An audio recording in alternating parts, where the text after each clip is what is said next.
ഇന്നൊരു കവിതയായാലോ?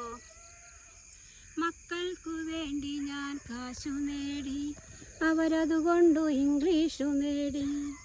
ഇന്നവർ എൻ്റെ പൊക്കുന്ന കാലിന് സ്വപ്നത്തിൽ പോലും എനിക്കു പേടി.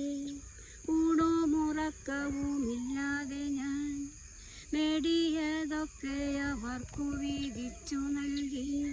മക്കൾക്കു ഞാൻ പരമാവാതിരിക്കാൻ വീടൊന്നു മാത്രം ഞാൻ ബാക്കിയാക്കി. ഈയിടെ ഇവിടെയും യോഗം നടക്കുന്നു, ചർച്ചകൾ പലതും നടന്നിടുന്നു. ചർച്ചയിൽ നല്ല പരസ്യം പറയുന്നു, മക്കൾ വരൂ മക്കൾ വാശിയോടെ.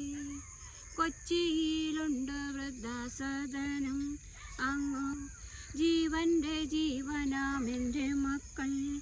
എങ്ങോ കളയാൻ വെമ്പുന്ന